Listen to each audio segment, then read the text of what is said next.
Bye bye. You all follow mommy, yeah? Alright, I'm gonna drive the new E-Class. I believe this is the base spec. Because, LED lights.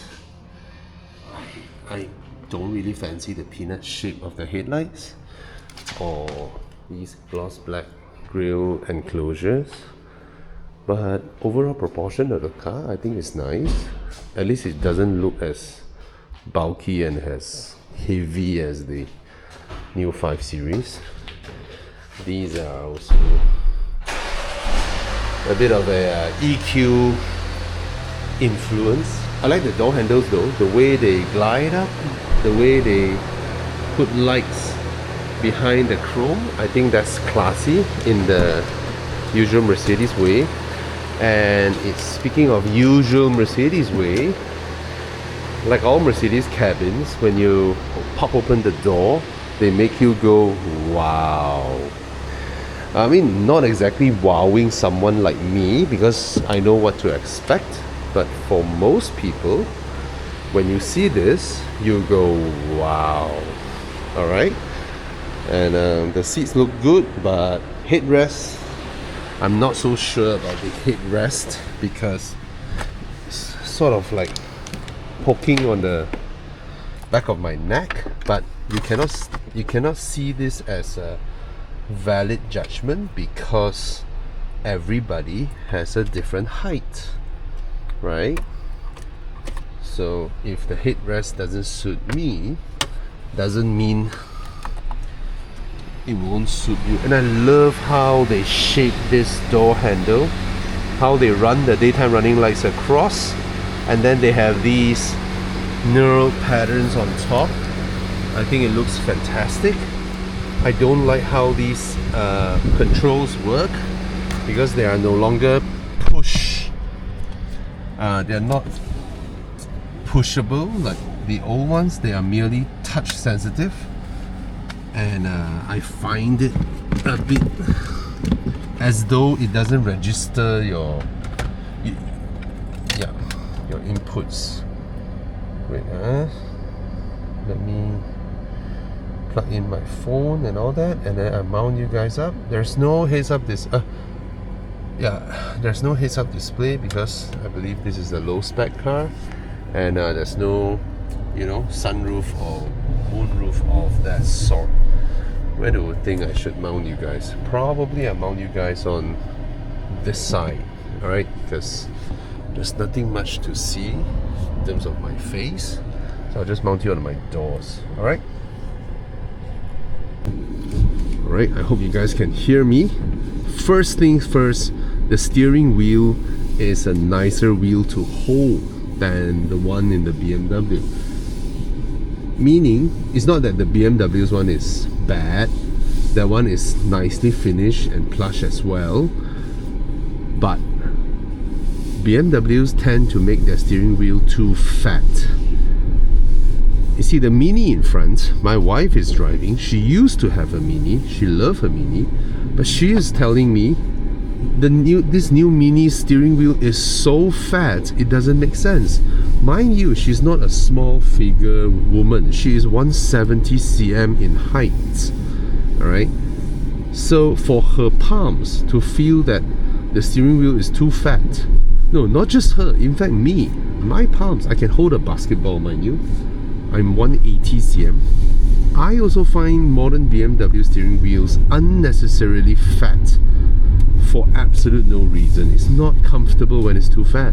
It's just hard to grip, cumbersome to move around. Of course, the gold standard now is the Lexus LBX steering wheel, which doesn't look attractive, but they did the size and the grip perfectly.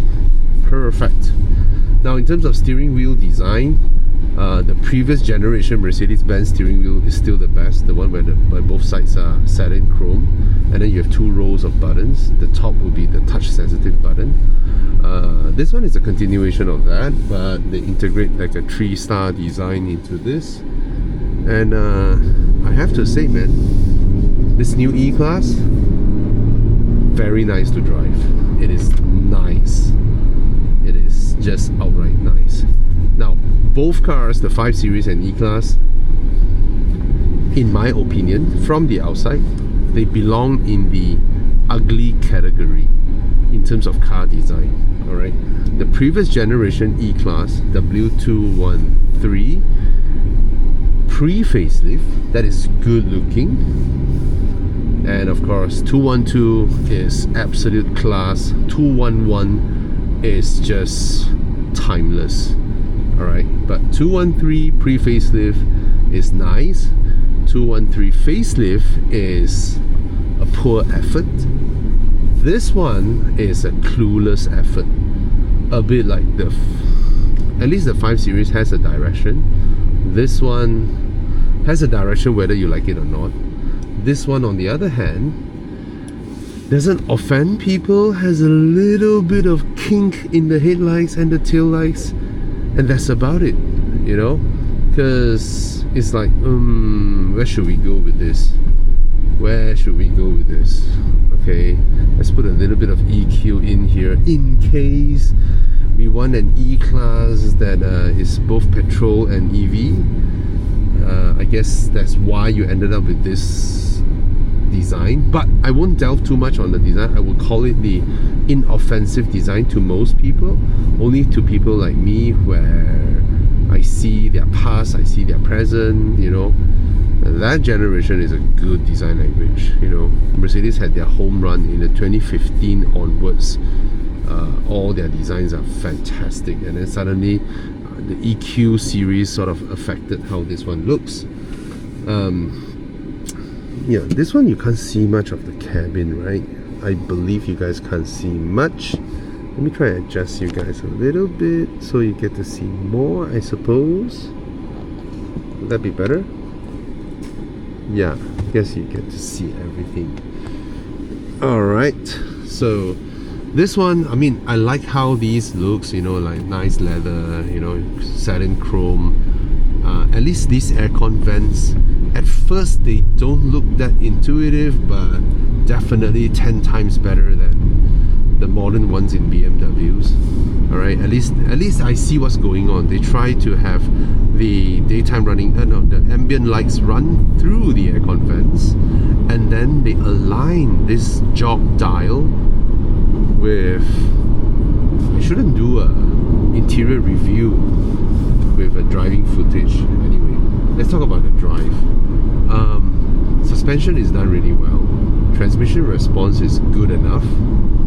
And overall, I like the on-off throttle response. Maybe because this is mildly assisted, because I kind of felt this car has some form of assist. Yeah, it just feels very nippy and very zippy. It's just, there's very little lag. I like it, and I don't feel like there's a lot of you know, somehow this one feels better than the GLC that is running around the streets now. You know, the GLC, the new GLC, it looks so good. I love the design, and I got disappointed with the drivetrain pairing, right? As though there isn't much time being spent on the tuning and fine-tuning of how the transmission and the engine speaks to one another. But this one is a totally different case. This one drives really well, absorbs, you see, speed breakers, absorbs it really well, and I don't find any clumsiness or retardedness with the way it reacts to my steering inputs. It's a nice driving car. It's nice. It steers well. Tracks well. I like the drive. So this is very similar to the 5 Series. Okay. Yeah, both are nice. Both are in the category of nice driving cars that puts a smile on your face. It's pleasant. It just absorbs things, and then you steer, you throttle. It's done well. Homework done well. Seats though, seats.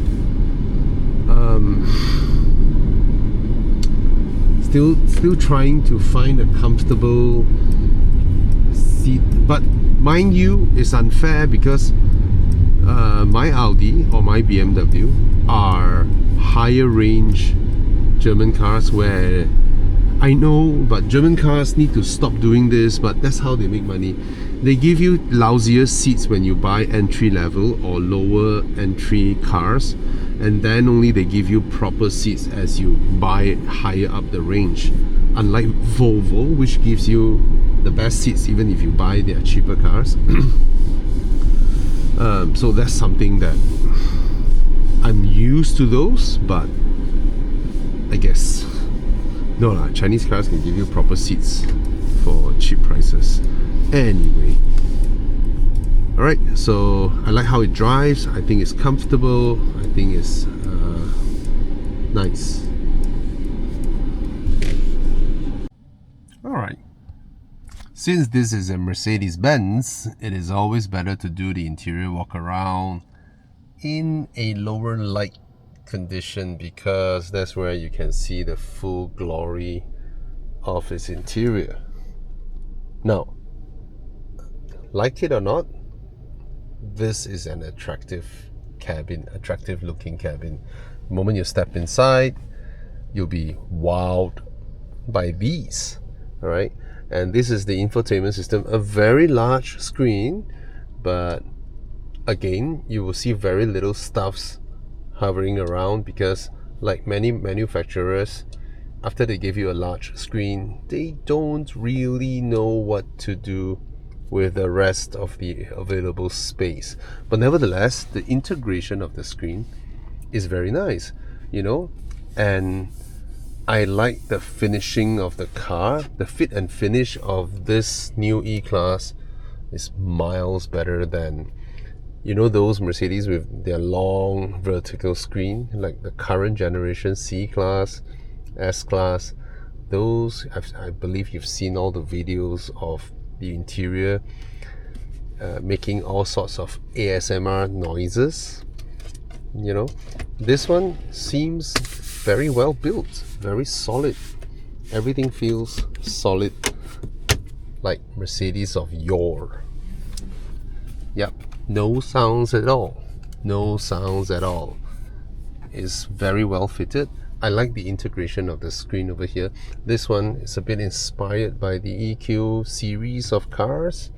Okay, the aircon vents, very interesting.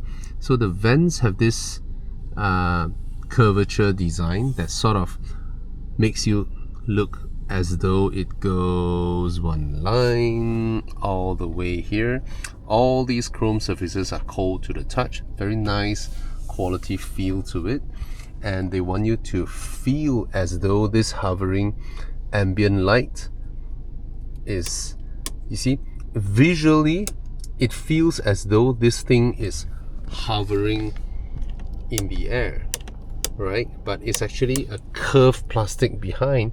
So they went to great lengths to design this thing to sort of magically floats above this ambient light.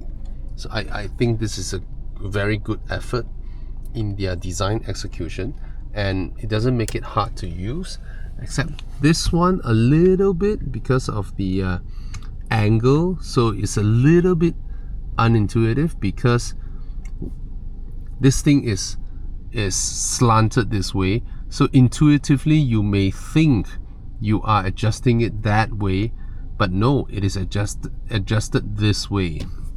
See that? So you may intuitively think that it should fold like that, but it doesn't. It does this. But it's all in the name of design. And what is best is this little jaw that shuts the vents is also angled to continue this line. I like that. Alright, and this is cold to the touch as well. Very nice. All these little knurled patterns throughout the switches tells us one thing. They put in effort, and the feeling of twisting it, I like that initial tightness, and then it sort of goes to the next one. Very nice. Very nice tactile feel to it when you're operating it. Okay, same goes with all these switch gears. They all feel good. No accidental touches, even though maybe it's a conscious effort to not accidentally touch it, but it's touch sensitive anyway. And over here you have this little panel which we're already familiar with, and the ambient light sort of emanates from behind. Very nice touch. Door lock and unlock button. Alright, even though the thing is a bit loud, you can hear it retracting.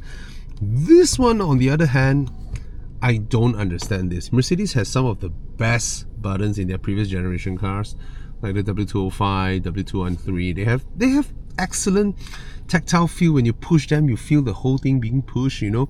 Very nice feeling, somewhat like this.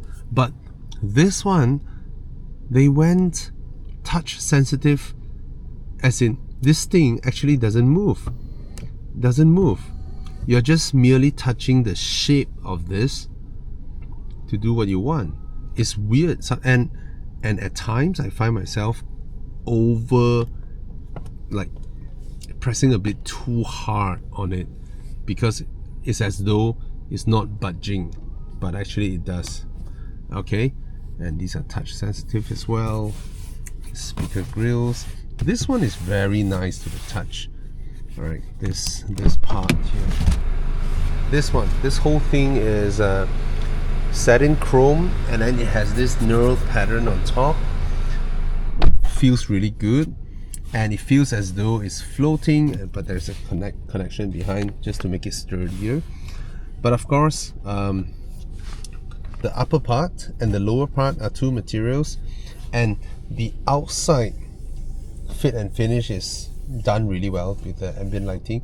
The back is where you can sort of feel, if I run my fingers across two materials, you can hear the sound.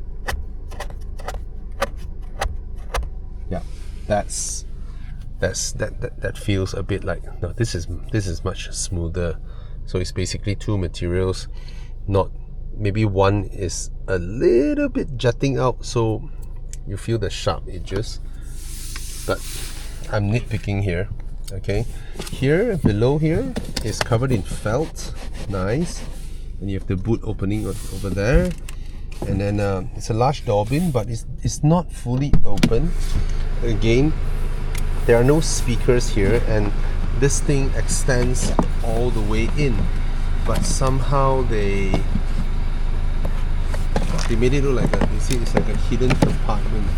See, that's how deep it goes. It goes somewhat this deep, but they didn't open it up so that it's easier to use. But I have no complaints because this opening is huge. You can put a large bottle over here, so it's fine. It's nice. Material wise, these are soft touch, very nice materials.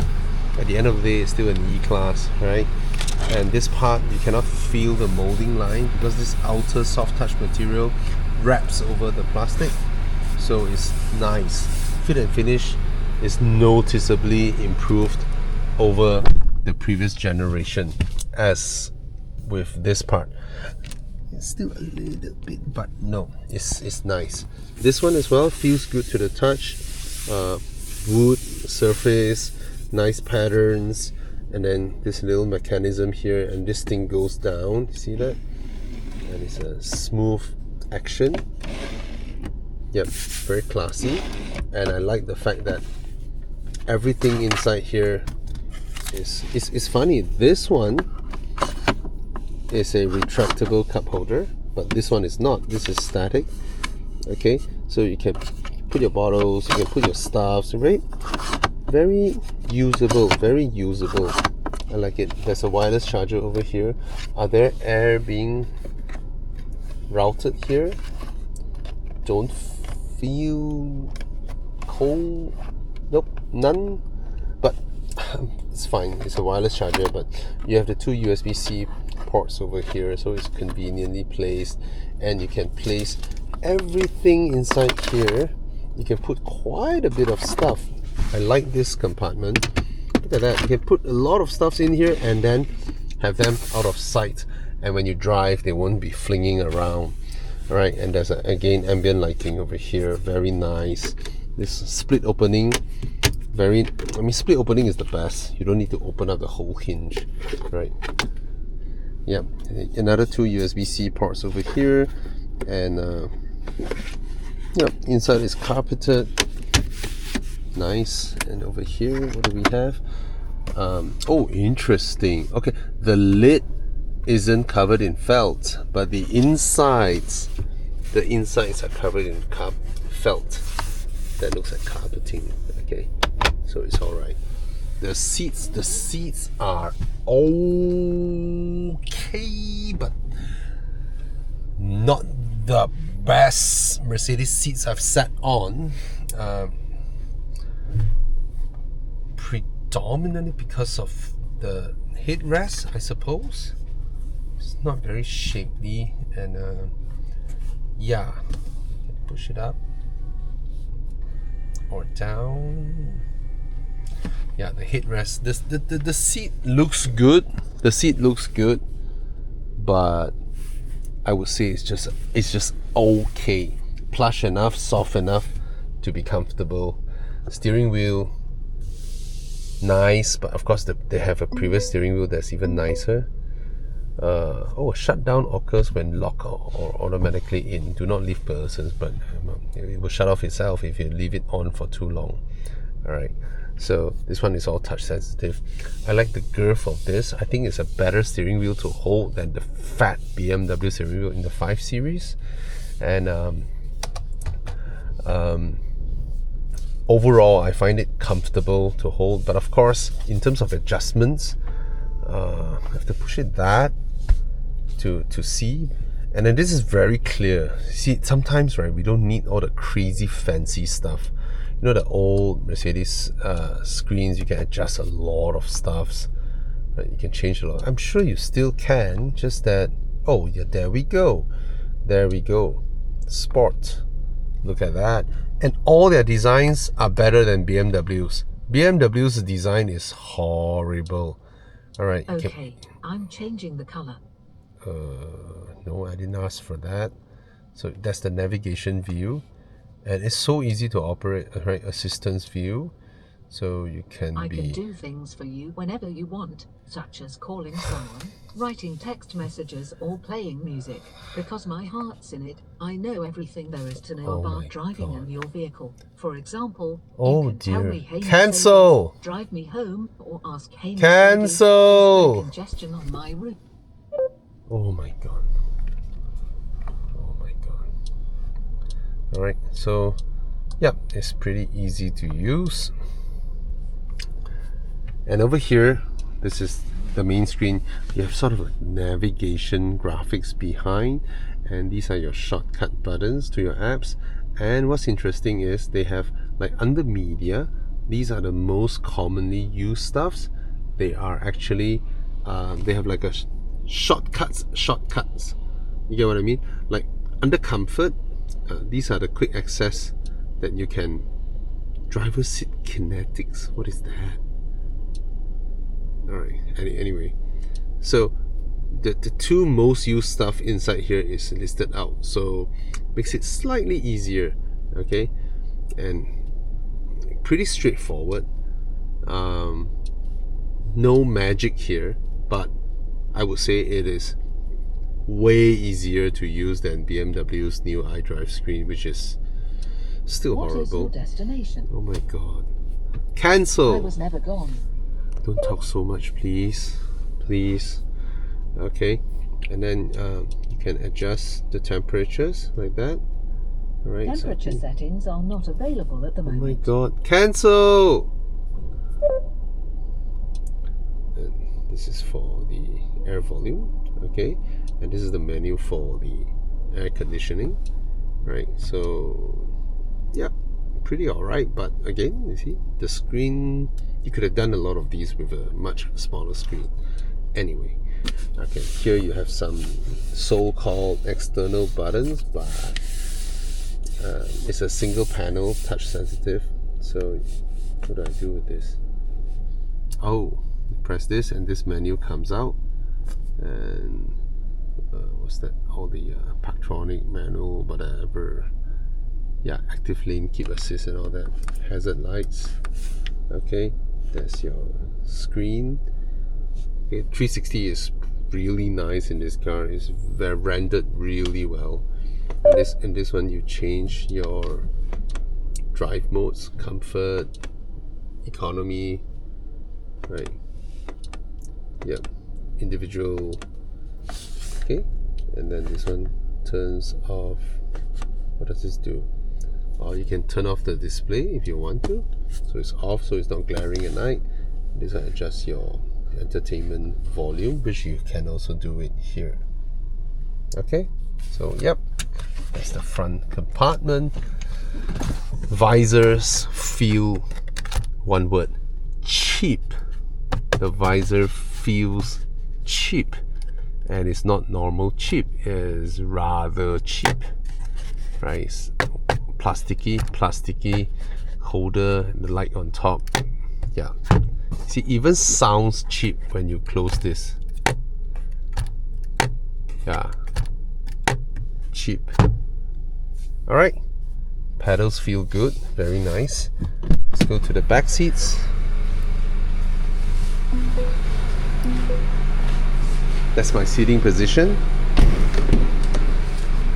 Door opens up to,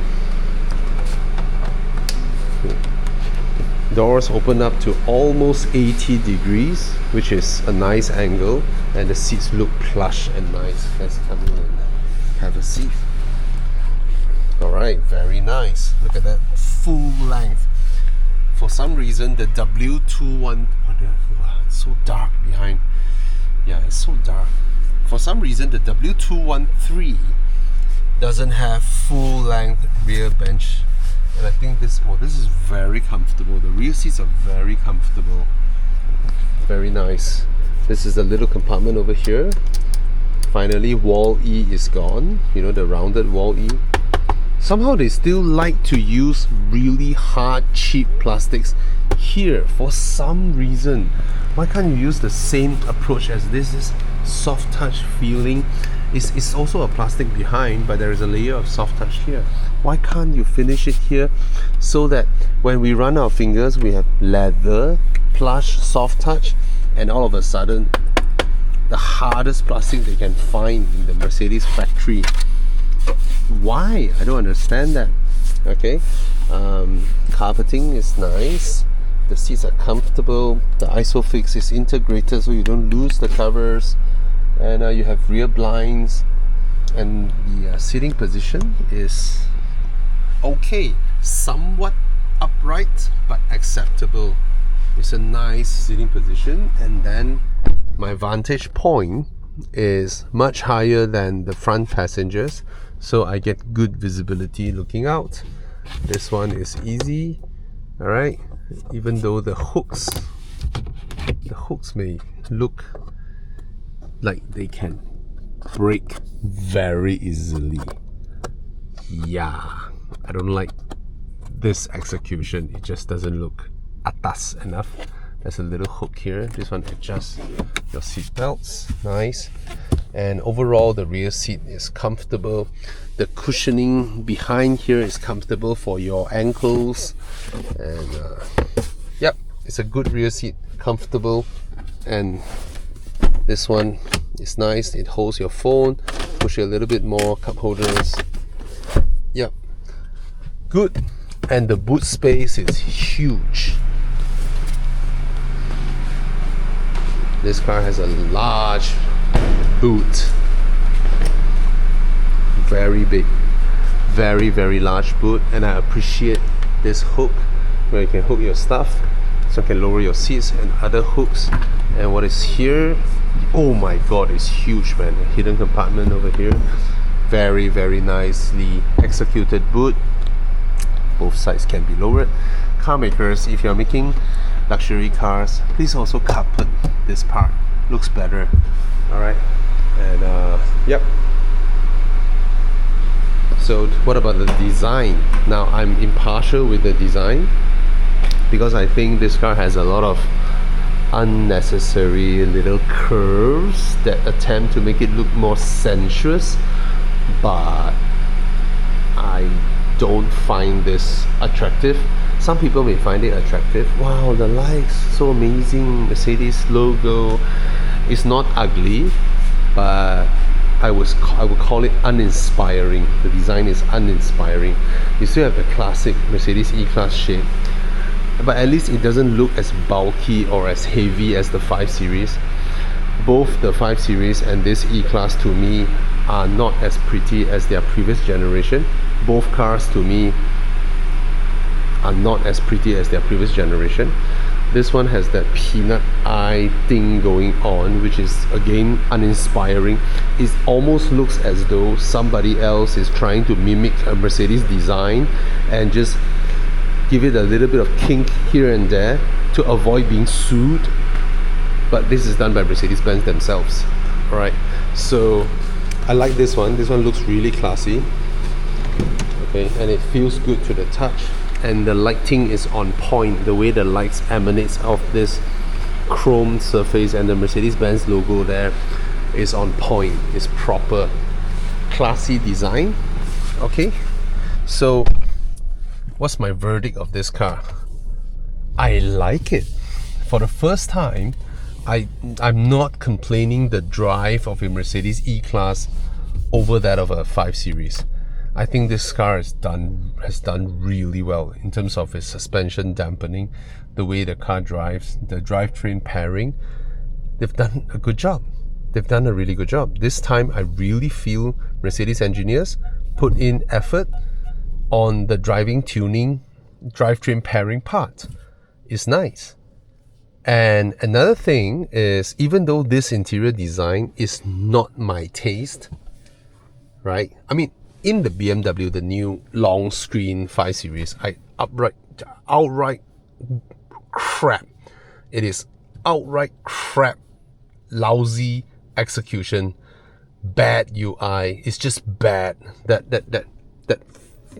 BMW new screen UI, everything. This is bad. This is bad, and their ginormous heads-up display is so annoying. For the first time, I turned off heads-up display.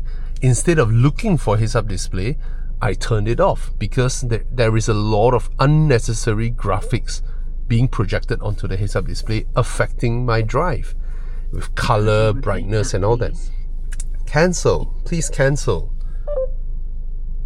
And so for the first time, I think Mercedes did a very good job, because this is very legible, very easy to use, very easy to read, unlike BMW's slanted mess of UI.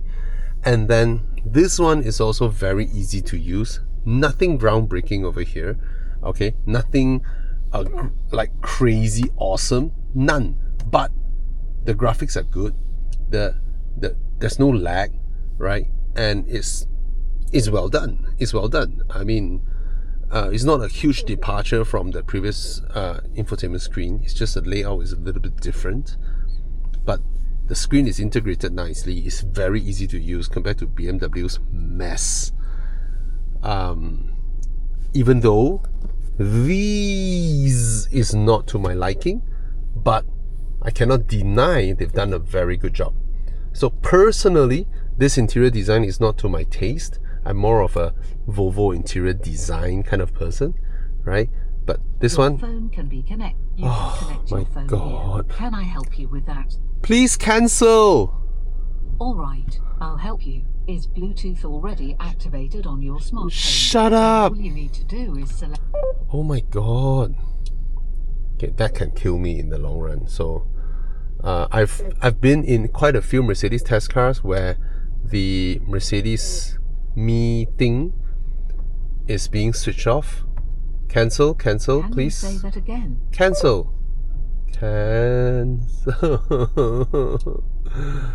Cancel without start word.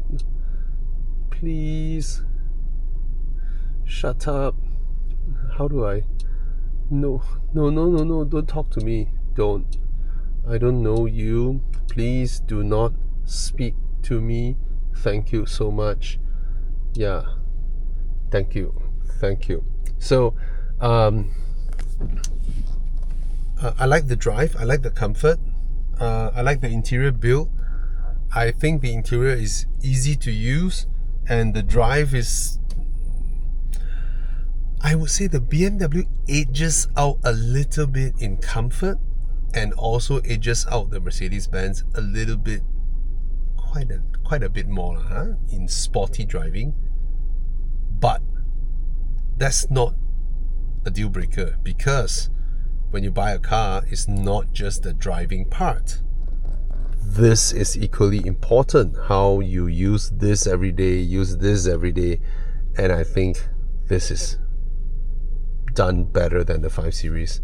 So yeah, I would call this easily an alternative choice to the 5 Series. Both, to my books, are ugly, sinfully ugly, because the previous W213 is a beautiful car, interior and exterior, and yeah, so drives well and comfortable, easily livable with it. Nothing offends me if I sit inside here. But I mean, the exterior design, both are ugly. Both are horrendously ugly in my eyes for exterior design compared to their previous generation, because their previous generation both look so good. Alright, but job well done here. Yeah. If you are thinking of buying one, just go ahead. I would call this a more inoffensive car to own every day compared to the 5 Series as a user. Of course, the 5 Series drives well, but ask yourself, do you drive like that? Do you drive like how I drive in the 5 Series? Do you go Genting run and press around the corners and all that? If you don't, this is easily a more livable car, I would say, because it's more user-friendly. It's just as well built. It's beautiful inside here. It's gorgeous to look at.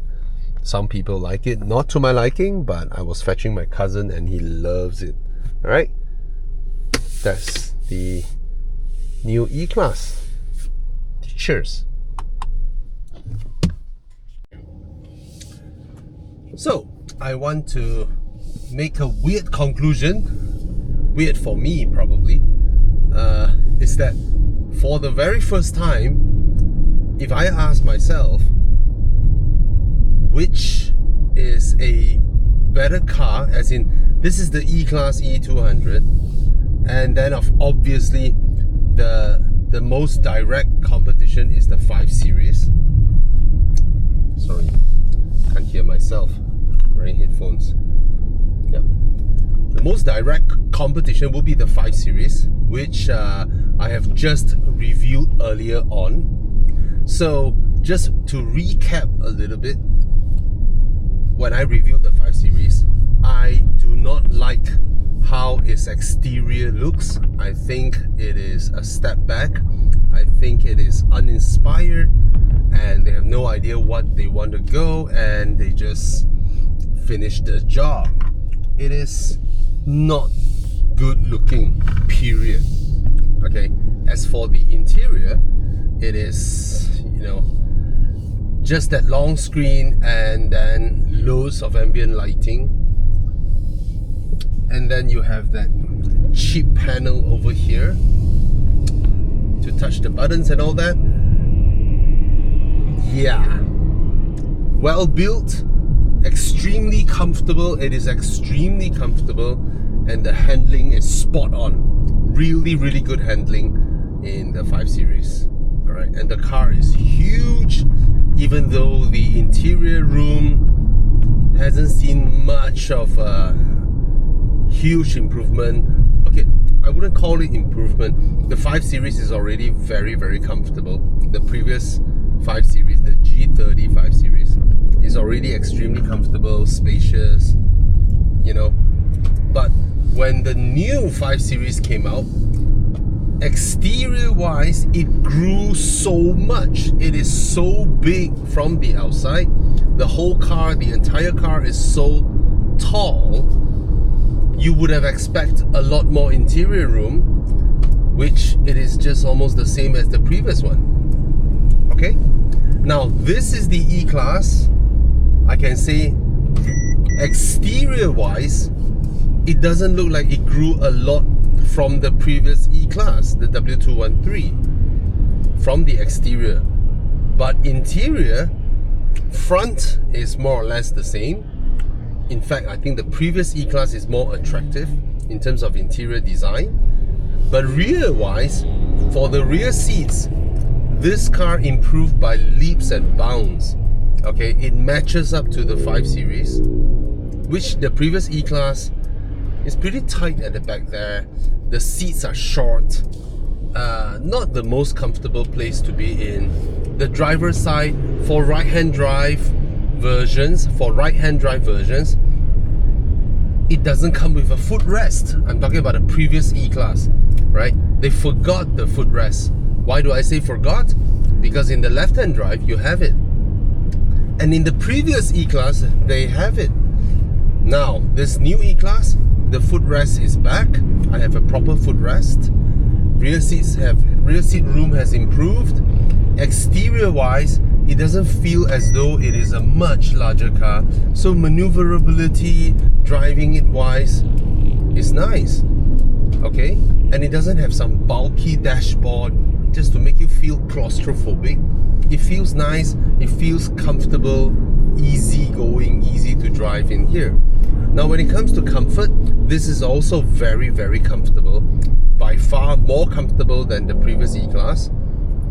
Inching very close to the 5 Series in terms of comfort. Now in terms of handling, this one also improved a lot compared to the previous E-Class. Also inches closer to the 5 Series. So in both handling and comfort, the 5 Series is the benchmark in the segment. The E-Class is only ever so slightly behind in both, in terms of dynamics and ride and all that. Now, coming back to choosing a car, these two things are not the only reason you buy a car, right? You come into the car, you sit down. Oh, the seats.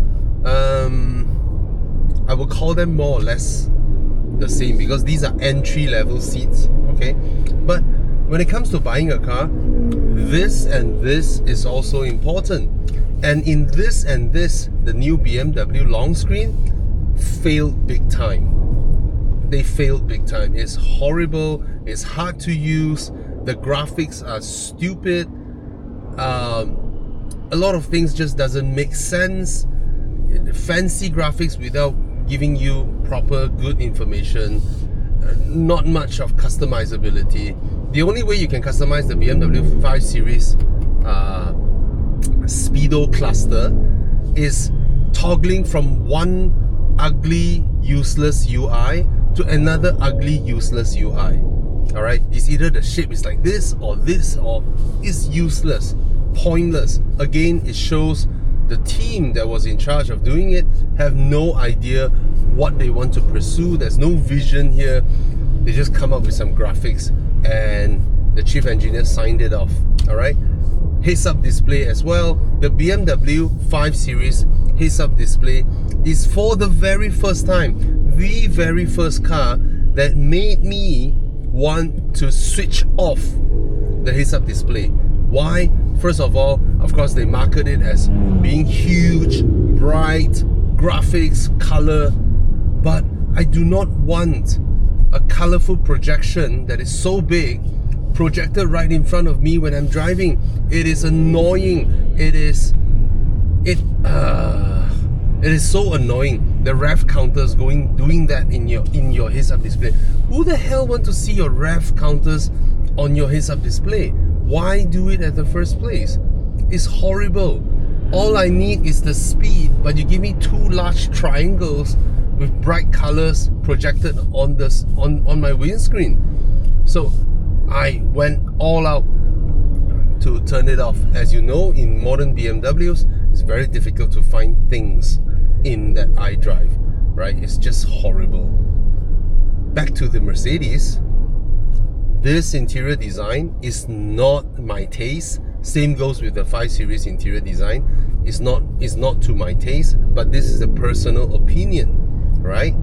The E-Class interior, this one, it is so much better built than previous E-Class interior, than whatever EQS, EQA, EQ series crap. And then you have the other Mercedes with the long screen that flows downwards. All of those are squeaky. That's best to say, squeaky. This one is well built. It is well built. That's how a Mercedes-Benz should be. But they ought to, because BYDs are built like that, right? So anyway, I give credit to Mercedes on that. But using the car, sitting inside here, dealing with traffic every day, one touch turning on the adaptive cruise control, I find myself liking this more than the 5 Series. Even though the 5 Series is slightly more comfortable, slightly sportier to drive. Both are ugly in my eyes from the exterior. Both are criminally ugly compared to their previous generation. Both of their previous generations are so beautiful, but in this generation somehow both of them shook hands behind the back alley and both decided to, yeah, let's make our next one ugly. Both are ugly. The front headlight design, rear headlight designs, both are uninspired. It's just some weird kinks here and there, and again they call it a day off. It's poor. Okay, but this is easy to use. I have so many choices. I have a sport cluster. I have a cluster that is specifically for adaptive cruise control, so that I can see what the car is seeing, which makes me comfortable. And this one is dead easy to use. You have your navigation sort of permanently projected behind, and then each function is a big icon. The most common use in that function are two smaller icons down there, so you have quick access. You don't need to go in to do everything, right? You just swipe, everything is there. I can sort of easily figure out what is what, where is where, right? I look at ambient lighting, I think it's in comfort. Oh yes, it is in comfort, right? Home menu, the menu for the seat, I know it's a large screen, but they didn't put a lot of stuff there. They could have had everything here, right?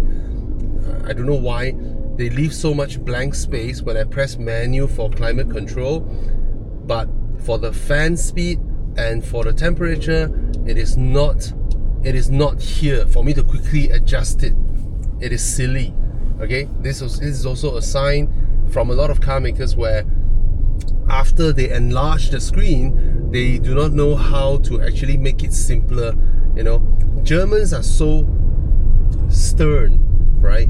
We have a button for your fan, we have a button for your temperature. We shouldn't repeat it here. Why? You could have repeated it here. Same goes with BMW. Mind you, BMW is worse, all right, in this aspect. So me as a and then here it opens up to a large space, you know, everything is there. I know the wireless charger in there isn't ducted with air cons to cool air conditioning to cool it down. I know BMW's adaptive cruise control is slightly better than Mercedes-Benz. Volvo is better, but overall I find myself feeling more pleasant in this car than the 5 Series. The 5 Series is comfortable.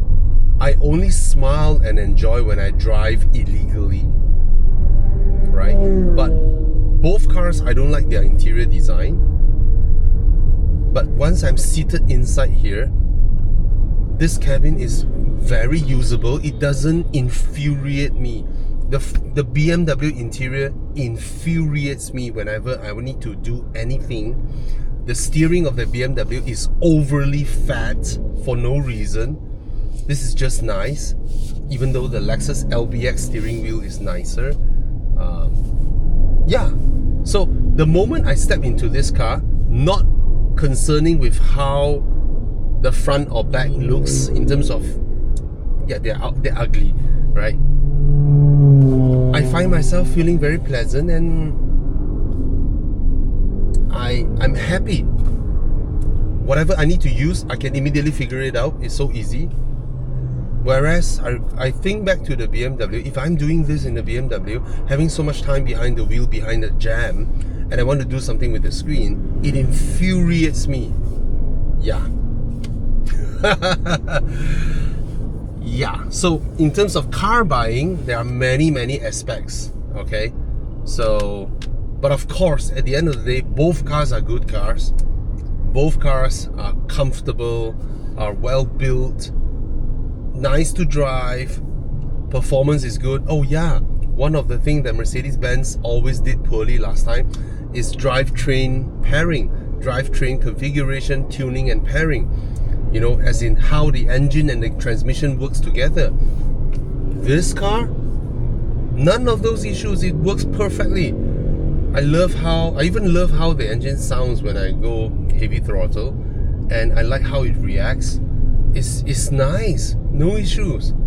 So for the very first time, if there is a score sheet in terms of scoring everything, I think this car in my books scores higher than the BMW. Yeah, and I'm someone who's well known for telling people, just get a BMW, just get a BMW. But yeah, amazing, huh? It's well built. It's no longer flimsy, squeaky, right? The touch points are nice. This is easy to use. This is informative and useful and intuitive and pleasant to look at. I know it doesn't come with a lot of stuff. There's no heads-up display. There's no panoramic roof, nothing. Because this is a low spec. I'm not sure about the high spec. Alright, this is low spec. But other than that, yeah, man.